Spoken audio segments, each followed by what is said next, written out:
Well, I'm sure most of you have heard of the author Jim Collins. He, among other things, one of his earlier works that I remember was Good to Great.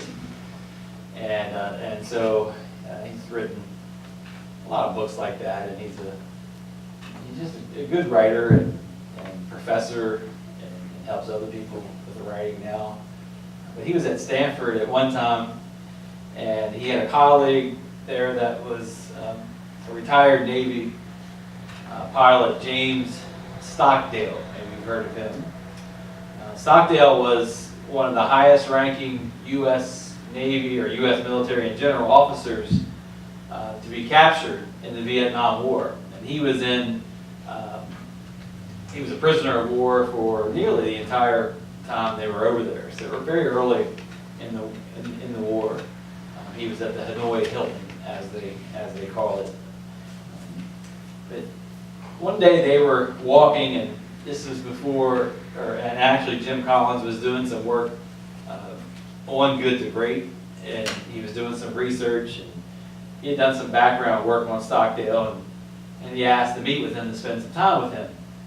And so they were walking across campus, and Collins started to kind of interview him a little bit, and he wanted to know, the basically is, how he found the courage to survive. And he didn't just survive, Stockdale. He kind of saved a lot of people along with him. And he did, and you can read, you should Google him at least. And if you've ever watched any of the Vietnam specials, you've probably seen him because he made such an impact on the other prisoners of war, and how he didn't give up any information. He didn't renounce his loyalty to the country.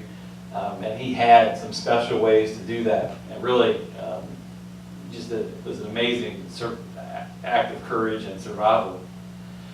And so Collins asked him as they're walking across the campus. And Stockdale says, "I never lost faith in the end of the story. I never lost faith in the end of the story." He goes on to say, "I never doubted not only that I would get out, but also that I would prevail in the end and turn the experience into the defining event of my life, which in retrospect I would not trade." So he never lost faith in the end of the story. And so when Collins heard this, and there he is, second to the left, is Stockdale.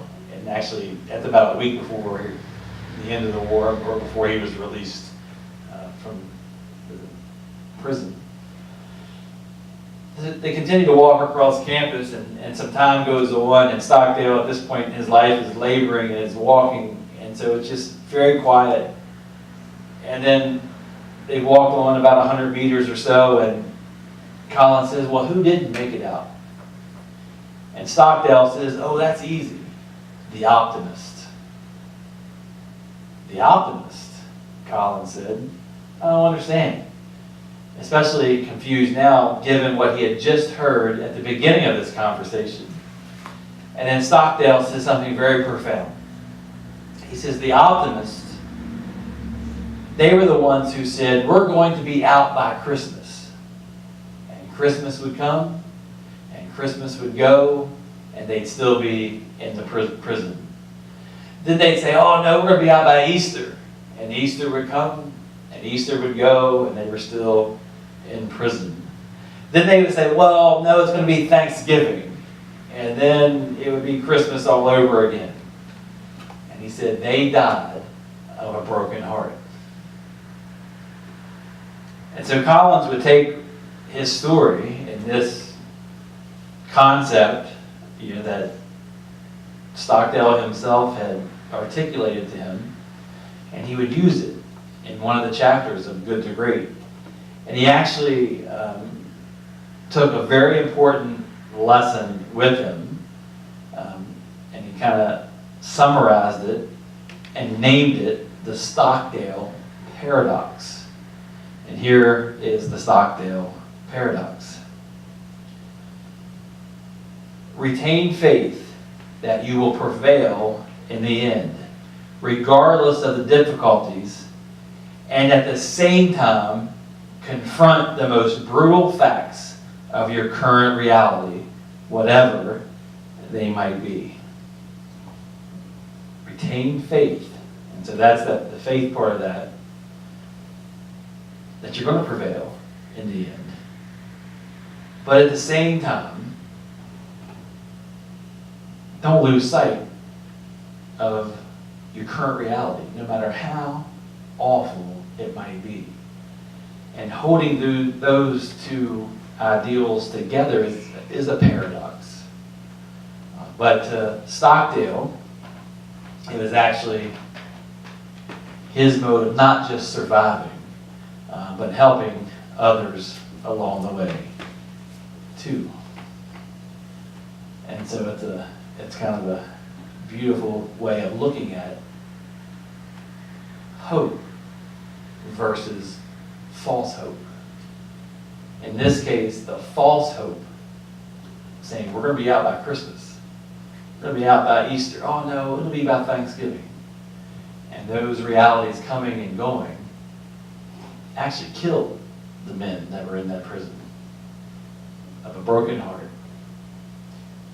as opposed to real hope that's grounded in faith, but also looking at and accepting your current realities. And so there's a difference there between hope and reality combining together to form a real hope juxtaposed against the false hope.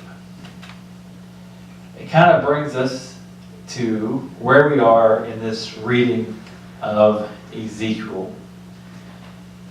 The reading, just 2 small verses, actually becomes one of the most critical and certainly a turning point in this whole book.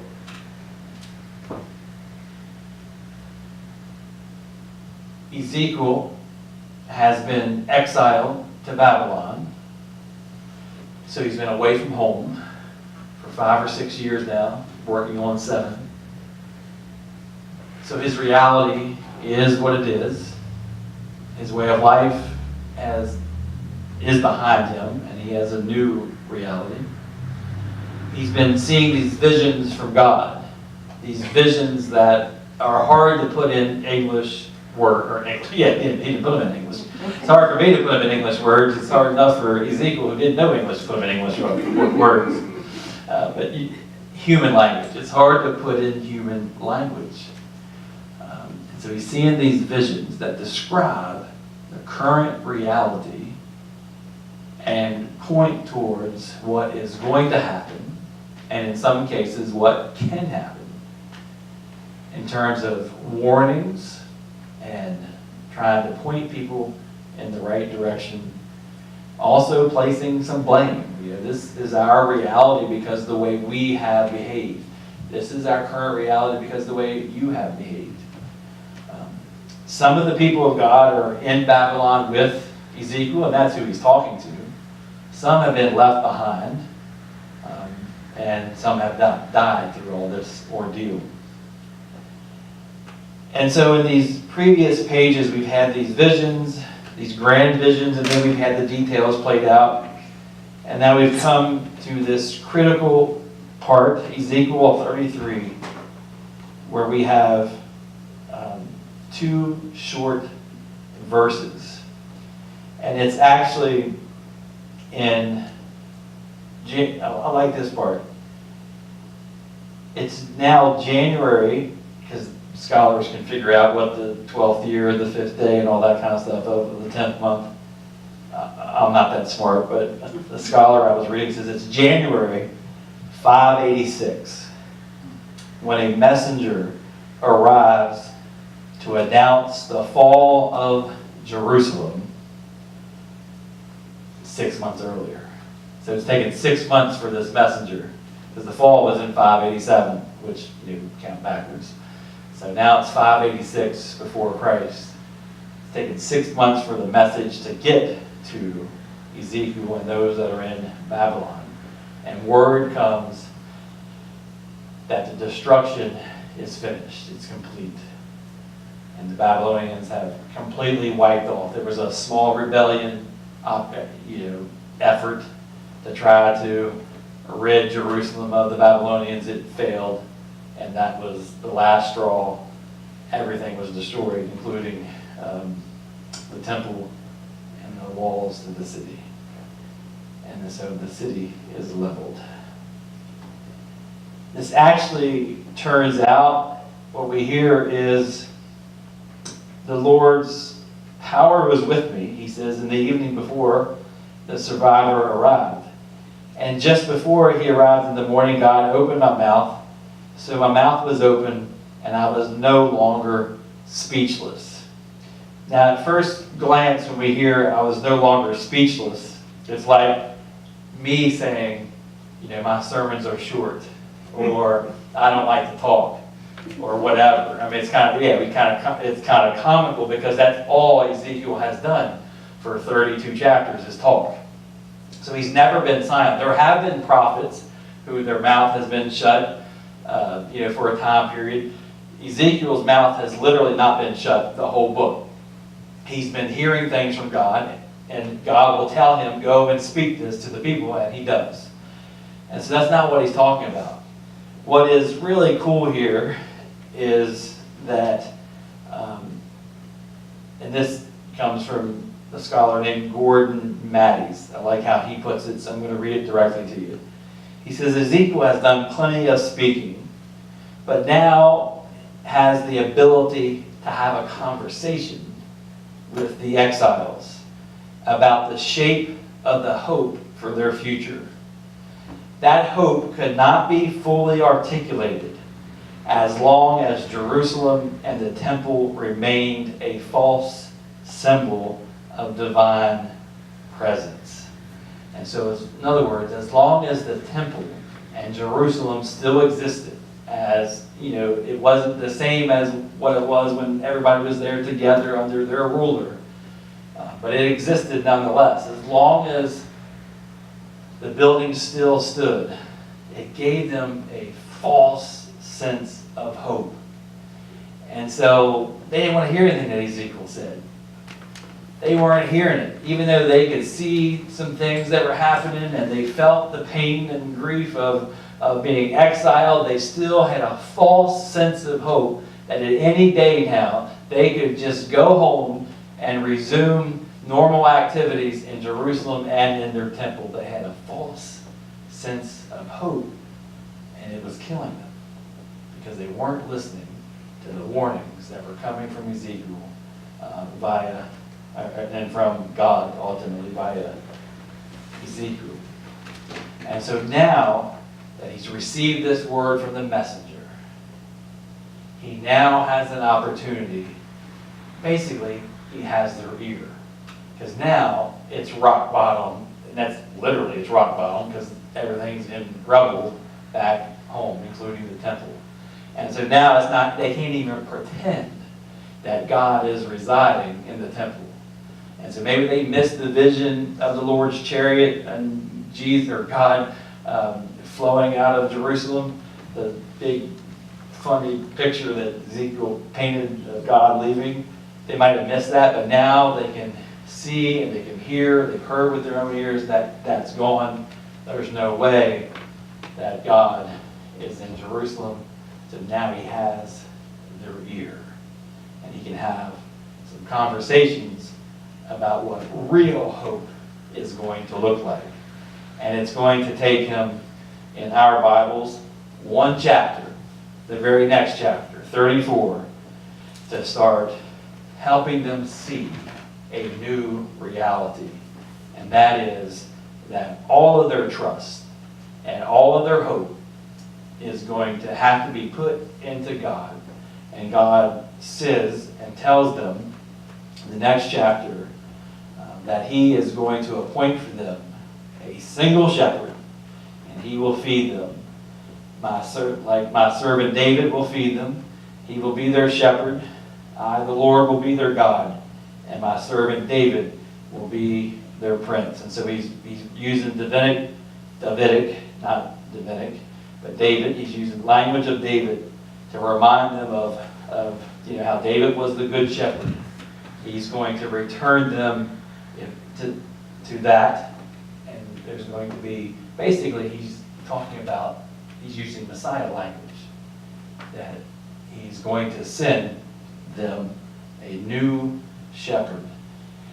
And ultimately, this is going to be done, this new hope is going to be done by taking their hard hearts. You see the first 3 men and women there, those are hard hearts, and the more smooth, softer hearts are the 4 on the right. So he's going to, again, transformation that we got a hint to from last week. A new Israel with a new heart. So in 34, he starts speaking about a new David, and over the next couple, it only takes a couple chapters for them to start seeing this new reality and this new hope through a new heart. And so the people are finally going to start hearing this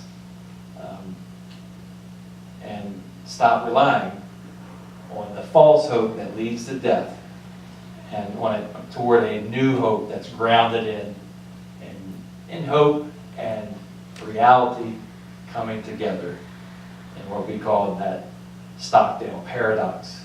But a reality of looking around and saying, this is our new reality, but we do have a hope that comes from trusting in God totally. And that's what Ezekiel's going to work on for the next few chapters as he starts to have conversation for the very first time. He's not just talking, but he's going to actually have conversation because of this new opportunity, because everything has been destroyed and they have to start over. Next week when we gather, we're going to, that's going to come to a culmination, this new hope, in one of the most famous chapters in the whole Old Testament, and that is chapter 37 of Ezekiel, the Valley of the Dry Bones. And we're going to see that together next Thursday. So in the meantime, let us all hear this word of hope, and let's all think about our own reality and all the opportunities we have for false hope, and all the ways that we try to use false hope to encourage ourselves, and make sure that our hope, number one, is in God, not ourselves. But number two, that hope in God is combined with our current realities in order that we can view our next steps with real hope and not false hope. Because real hope leads to transformation, false hope leads to death. May God add his blessing to this word in the name of Jesus. And all God's people said, Amen. Amen.